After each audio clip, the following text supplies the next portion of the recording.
You know what this diamond shape is? It's called the thoracolumbar fascia, isn't it? Yeah.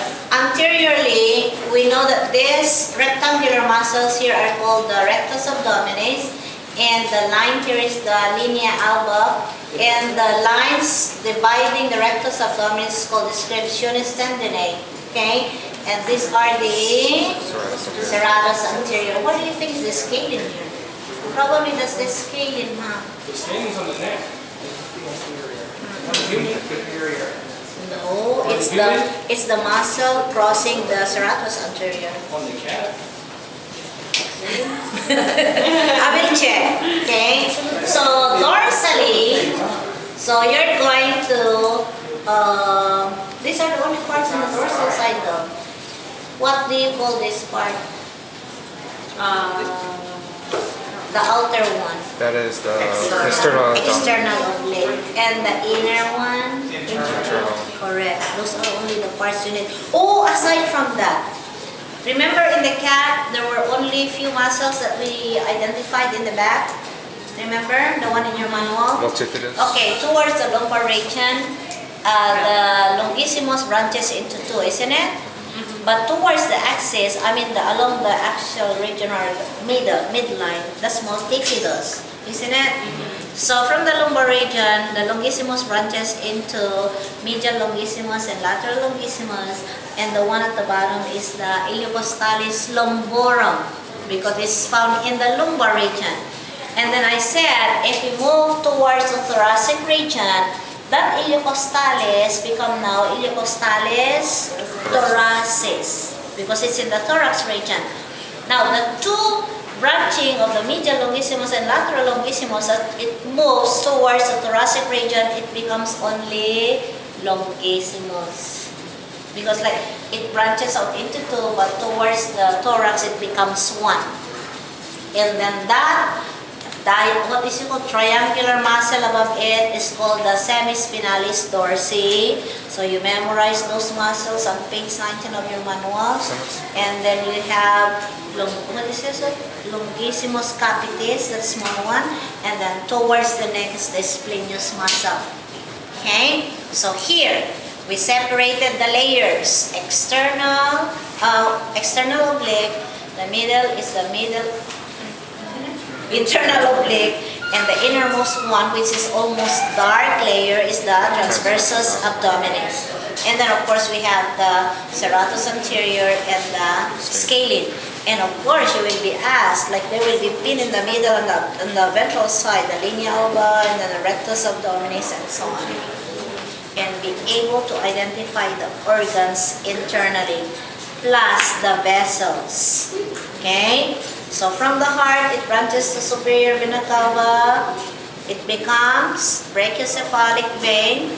The brachiocephalic vein branches into subclavian vein and jugular vein.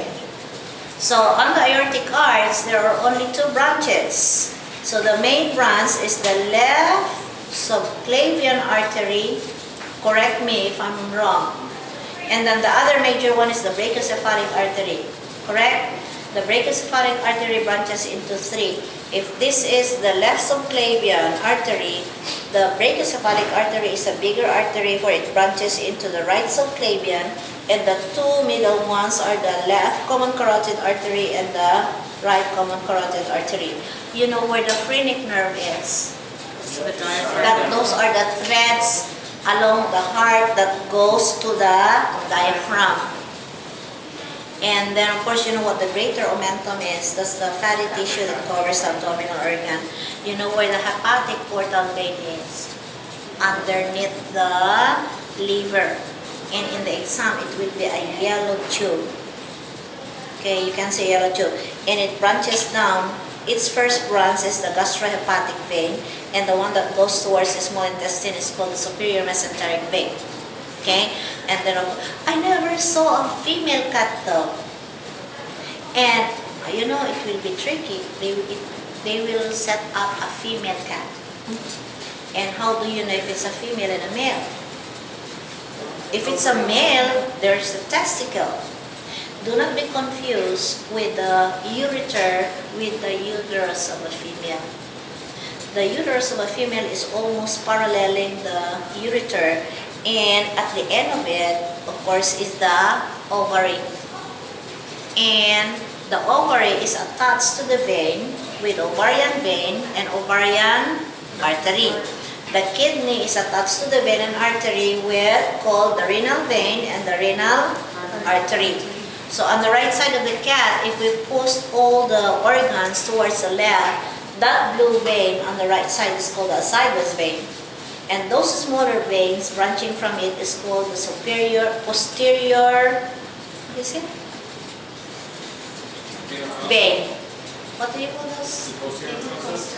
Posterior intercostal veins. Okay? Now on the left side is where your aorta is, isn't it? And those smaller arteries branching from it is a posterior intercostal artery. And those nerves paralleling the ribs is called the posterior intercostal nerve. You know, if it is a nerve, it is colored brown. Isn't it?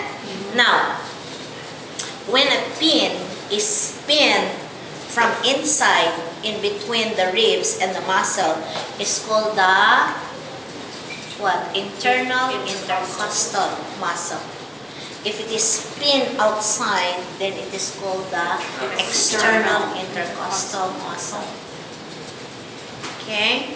So do not be confused with, sometimes like students even forget where the spleen is. So the spleen, the kidney, where is the adrenal gland located? By the, on its side. And then from the adrenal gland, that small P shape in here.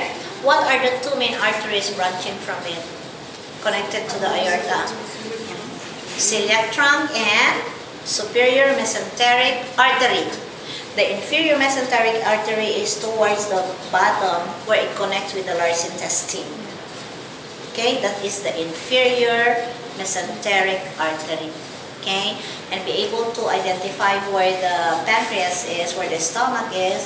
What's the first region of the small intestine? It's only like this long. The duodenum. And then the next one is the jejunum, and then towards the end is the ileum. What do you call the junction between the small and the large intestine? Cecum. And then the first region is called, it's also called colon. Ascending colon.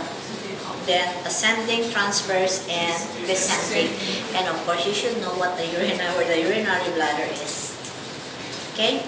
So if you, well, like I said, we still have let's have 45 minutes review before the final practical exam. And whatever, if there is like a setup that I missed to mention, you know how I am. I always give you a clue before you come in. Isn't it? Okay.